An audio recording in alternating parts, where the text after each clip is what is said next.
Hey everyone, Tactics here, and as promised today, I'll be looking at the shiny new tank gear available in Season 4 of Dragonflight, letting you know what is looking good, what isn't, and what you should be spending your bronze bullions on, and that's probably a good place to start. What the heck is a bronze bullion? Well, if you played in Season 4 of Shadowlands, this is essentially the new dinar system, which for those that don't know, is basically a currency that you could acquire over time that allowed you to buy certain special raid loot like trinkets and weapons, and you could get a total of 3 over the course of the season because the raids were kind of rotating on a week-to-week basis, so you had much less chances to actually get items as they drop from raids specifically. Dungeon gear is not included in terms of what you can buy with this currency, as you can still just spam Mythic Plus. But in Dragonflight here, they've added things like very rare loot to these vendors, as well as legendary upgrades for Evokers and the Two-Handed Strength users, which will make getting those chase items much more consistent. So, as you can see here, I'm in Valdraken over in this area, and here are the 3 Bullion vendors here. So you've got, this is from Amirdrasil, selling all the cool goodies from Amirdrasil. This is from Aberys, same deal. And then this final one is from Vault of the Incarnate. Now, unfortunately, we don't have a ton of information in terms of acquisition and cap and stuff like this for this new bronze bullion currency. We don't know how exactly you'll get them. We saw, I think, one of the weekly quests awarded 2 of them, but in general, we don't know the consistent way to acquire them, whether there's a season cap like Dinar's had, whether there's a weekly cap or whatever it is. What we do know is that it does appear that you're going to be earning a lot more of these than just the 3 dinars you had in the season 4 of Shadowlands, because there's also this vendor over here which shows a bunch of transmog and even the old Shadowlands Faded mount here for one of these bullions. So you're probably going to be getting more than 3. How many is kind of up in the air? Who knows? I'll try and keep you guys in the loop as we learn more. But regardless, this is something that is going to take time to earn all of this currency, no matter how long it takes. And it's going to mean that you have to make some choices in terms of what you're going to be buying with them and be smart about what you're picking. So let's go through my kind of top choices here, starting with the very rare rings from Vault of the Incarnates. That is the Seal of Dearness Chosen, that's off Aranog, the first boss, and Seal of Filial Duty, and that is from Broodkeeper. So these 2 rings are, for those that know, basically from the first patch, they are fully stat budgeted rings, so they just have the regular amount of stats, plus they have an effect related to dealing fire damage. So for the Dearness Chosen ring, if you deal fire damage, you will apply an additional fire dot to things, and the Filial Duty, if you deal fire damage, you have a chance to get an Absorb Shield. So both of these rings, quite powerful because it's just stats plus a free effect. Even if you're not the biggest fan of the stats on the rings, usually these effects are more than enough, especially as a tank player, to just wear them anyways. You will probably see almost every single tank, probably every single tank, wearing both of these rings as a combo. As an example, this ring on its own is like 1.5–2% overall damage in Mythic Plus keys right now. So this is even post nerf, right? So these are all the post nerf versions of all this gear. If it's been nerfed over the course of the expansion, it is still nerfed on the PTR, just so you are aware, and it's still doing like 2% of your damage. So very, very powerful ring here. The first week of Awakened, when the season starts, is likely going to be Vault of the Incarnate, just because it'll probably start at the first raid and rotate through. So you may be able to snag one of these, or maybe even if you're super lucky, both of these by doing the raids on the Awakened version before actually buying anything. So keep that in mind. But likely these are going to be BIS, going to be highly sought after. Most players are probably going to have to spend bullions to get them because every single person is going to want them. From there, let's talk a little bit about weapons, where every single spec as a tank here is going to have access to some of these cantrip weapons, starting with Guardian Brewmaster. You've got Rashawn from Amirdrasil, as well as Jaroon from Aberys. So in terms of which one I would prefer, I think Jaroon, when used properly, you can get a lot of value out of that on-use proc. I think actually in pure single target, Rashawn does still sim a bit higher than Jaroon. And the big thing about Rashawn is 2 things. One, it gives you a more consistent source of Shadow Flame damage, which counts as fire, which allows you to proc these rings more consistently. So that's one thing. 2, you never need to think about it. It just exists, and it gives you more in some cases or slightly less in some cases than Jaroon. So in pretty much all cases, because of that, I am going to recommend, if you are a polearm user, that you get Rashawn. Just less thinking, more consistent procs from Seal the Inner Intrusion, which is especially big for Guardian, who does not have a lot of sources of fire damage. So having this consistent source of fire damage is actually very, very valuable. Brewmasters less so because they have Breath of Fire and all that stuff, so they don't really need the source of fire damage. But for Guardian specifically, you definitely want Roshan's. Moving to the one-handed strength users in Prot Paladin and Prot Warriors, you've got 3 cantrip weapons to choose from this patch. 1 is from the raid, that is Golak from Amir Drasil. 2 are from dungeons, so you aren't going to be able to purchase them with the Bullions here. You'll have to actually get them to drop. That is Strike Twice from Nokud, and that is Forge Storm from Neltheris. Now, of these 3, Golak is just the best in all scenarios, period. You have full stats on this weapon compared to something like Forge Storm, which lost the primary stat for some reason, and the proc is a little bit weaker, and it's a bit more RNG. Strike Twice, you have full stats again, but the proc is just a bit weaker than both of these, so it's actually the worst weapon of the 3, in my opinion. And the other thing here, these are much harder to get at eye level because you have to get them from your Great Vault, right? This you can buy from the Awakened vendor. I mean, just to show you, whereas Golak is off this thing. So if you look and find Golak here, you can see it has its own Awakened track, 1 out of 12, 493. That'll go all the way up, 12 upgrade track slots, all the way up to 528, which is where I have my current Golak at. So very, very beneficial to get that extra eye level there, easier to get that eye level there. And so if you are a one-handed strength user, you are going to want Golak for sure. Also, minor benefit, it again is a more consistent source of fire damage to allow you to proc these rings, which again, every single tank spec is probably going to be wearing these rings, even if you don't like some of these stats. Like it's just free damage, free shields. It's that simple. It's very good. Moving on to, I guess, Vengeance Demon Hunter here. We've got a few interesting cantrip weapons here. So of course, Thorn Collar, it's just the best one by a lot. No question here. You're going to want a Thorn Collar in your main hand. So, you know, buying that is probably not a bad thing to do, just because, again, competition-wise, anyone who can use fist weapons is going to want a Thorn Collar. In terms of what you're going to put in your offhand, there are a couple choices. So there's a second cantrip weapon in Storm Slash, I believe is from Nokud. And this is pretty minor. It's kind of equivalent. I think it's slightly better than the Time Strike Glaives from the current patch. So that's kind of where it is power-wise. But there's also technically Golak, right? This same kind of strength one-hander that we talked about previously, you can now buy it, right? Like I can buy anything I want from this vendor. I can just go click all, and if I want to buy an instaff, I can buy an instaff with my Bullions, right? You saw Guardian Druids do this in Season 4 of Shadowlands, buying Gavel. So potentially this can be a very, very good option for Vengeance Demon Hunters in your offhand, and it's a consistent way to actually get this item that you otherwise would need someone to like trade to you in a raid, right? So something to keep in mind here.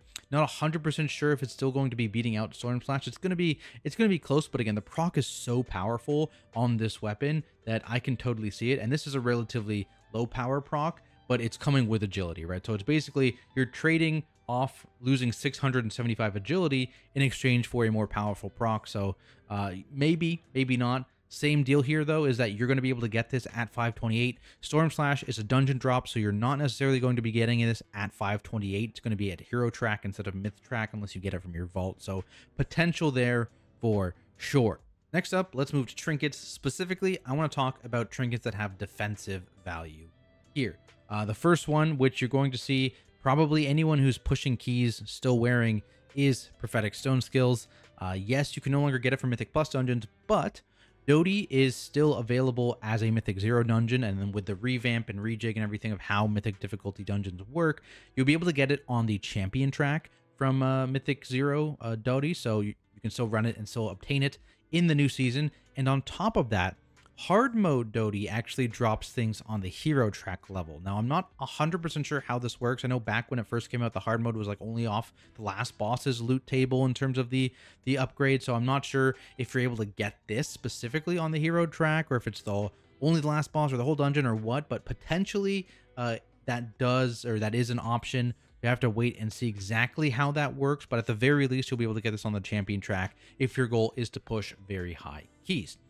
Outside of that, there's a lot of solid options. Rage Heart, even though it did get a little bit of a nerf here in terms of the damage output, still an insanely powerful shield at a higher eye level, 535 there, because it's very rare off the last boss. So this is still probably going to be the go-to kind of on-use defensive trinket for all tanks across the entire season. Whispering Incarnate Icon is also available. Again, this is a really, really nice passive option. It gives you primary and a just ton of versatility, like an insane amount of versatility. The proc got nerfed by like 40%, I think, so it got a big slap. So basically, if other players of DPS and healer roles are wearing the trinket, you can get haste and crit as a proc. There's not too much of it though. Look, it's only 232, but it is something. And again, you give them a verse proc if they're also wearing the trinket as well. So potentially this could be something you will see often, again, because it's just over budgeted in terms of the stat it's providing you on its own. So something to watch here. Again, a very rare trinket from the very first raid, so maybe you can get lucky week 1 and get this and not need to spend any bullions to buy it. Maybe you don't, so be aware of that. Another trinket that was used a little bit in Season 2 is the Ward of Faceless Ire. This one got a little bit of a rework, so they actually have the cooldown, made the shield a little smaller to compensate and stuff like that. But basically, you now be giving a pretty significant shield to whoever you cast it on a 1-minute CD. I think you won't see tanks wearing this, but it is potential, especially if you get into an area where a lot of people are getting one-shot by abilities again and keys. I think more likely, though, you'll see healers put this on because it is available to any role. So that's what I'm guessing. I don't think tanks will use it, but I definitely want to mention it because it is pretty interesting and pretty powerful if specifically you need an external for another player. That is not the only trinket that got reworked here. So let's talk about 3 other trinkets that have been reworked for tanks going into Season 4. Enduring Dreadplate got a pretty hefty damage buff to it. Actually, this kind of pumps right now. So basically, you have this DR it applies to yourself, right? So it's not an absorb shield in any way, but it's 5 stacks of this like 23k kind of DR, reducing damage taken. You also are a little slowed during the duration, but not a huge deal. So it's not quite the same defensive capability as an absorb shield. It's much better against smaller hits because it can mitigate a ton of damage in that case. So it's a little bit more different in terms of the use case. But then once you start losing the plates or it expires, you kind of explode and shoot all these lines in front of you. And those deal a ton of damage, like much more damage than Rage Heart. Like this was doing around 10% overall when used correctly. That's the problem though. It's an on use that you need to kind of position yourself and use correctly to actually get the full value of the damage, but also it does have defensive upside. I would say it's probably a little bit more less on the defensive end than Rage Heart, a little bit more on the offensive end. But again, if there's a dungeon or pulls where you're taking a ton of small hits, this does wonders. This is, I think, that scenario, this is better than Rage Heart, but generally Rage Heart is going to be better. The other thing to talk about, this is giving primary stat. Rage Heart is giving versatility. So that's actually a big difference, both in terms of your damage output and in terms of your own personal durability, because the primary stat is just better in that regard. So sleeper pick here. And again, this is available from a first boss. So this is available from Kazara in Aberrus. So potentially you can get this early and mess around with it before committing to getting it on the Myth track or the Awaken track or whatever. So something to keep in mind there. I think this trinket is my kind of sleeper pick for this season in terms of output. The other trinkets that were reworked are some of these dungeon trinkets. So we have the Granite's Enduring Scale from Nokud. This one is now an on-use. As you can see here, it basically is a shield. It's a smaller shield than Rage Heart, and it's on a longer cooldown. So keep that in mind. You get a armor increase while that shield is active, which increases each time you're hit, and then it explodes at the end, dealing physical damage increased by up to 5 targets. I wasn't super impressed on the damage on this. It seemed to be doing less than the Dreadplate, and again, there's similar cooldowns. They both give primary. The difference here is that this is an absorb shield, and this is a damage reduction, so that's kind of the functionality difference. This is also an explosion, so you don't need to worry about aiming it. Well, this shoots out these kind of lines straight in front of you, so again, you need to worry about aiming it. But honestly, I feel like Dreadplate is just a better version of Enduring Scale, and if you want an absorb shield, you might as well just run Rage Heart. So this is a no from me. Also, a note from me is the reworked Ultimate Trinket. So this now has primary set on it. Very nice. Instead of stamina, I think it was. And it's now an entirely passive trinket. So it does a similar thing where you will absorb damage taken up to 1 million here. So again, an absorb shield when you fall below 75% health. So it's basically going to proc on the 1.5 minute cooldown here. And as long as that shield holds, you will pulse for fire damage around you. Unfortunately, that shield tends to break relatively quickly, and so the damage is relatively low, so it doesn't do a ton of damage. It's just and it's not really something you can control either, or you have no control over the shield. It's just going to basically proc again on cooldown because the threshold is 75% health. So it's a very, very high health threshold. If you want something passive, you're better off with Incarnate Icon. If you want something defensive that has a shield, you're better off with Rage Heart again. And if you want some damage and some defensive capability, you're better off with Dreadplate. So again, another no from me. Now, let's move in and talk about trinkets that are purely damage focused. The return of Grief Torch, of course. This is going to be something that you may be picking up in raids. You're not going to really use this in Mythic Plus. I don't think your trinket slots are probably just too kind of cluttered for Mythic Plus to use Grief Torch there. But in raids, this is going to be real nice. Getting the resets, it's a ton of damage, and you can safely use it in raids because it is a channel, right? So you're going to not be able to dodge, parry, block, that kind of stuff while you're channeling this, which is why it's more dangerous in keys, but something you can pretty consistently do in Mythic Plus. So if you're a raider, you want to blast, Mana Grief Torch is your trinket. In Mythic Plus, you got Storm Eater's Boon. This is the I just want to blast, I want to pump. It roots you in place for 10 seconds, but you do a ton of uncapped AoE damage. This one is like, if you want to do damage in Mythic Plus, this is the trinket for you. Again, it's a little dangerous because it roots you in place for the duration. So if there's ground effects or anything you need to avoid or move for anything, you can't do that for 10 seconds. I think maybe blinks and dashes and stuff like that might work. But generally, you can't actually move with it. So keep that in mind. It's a little dangerous, but it does damage. So if you just want to pump in Mythic Plus, you want to do your weekly, I guess, plus 10 keys or plus 9 keys or whatever it is, pick up Storm Eater's Boon and just pump.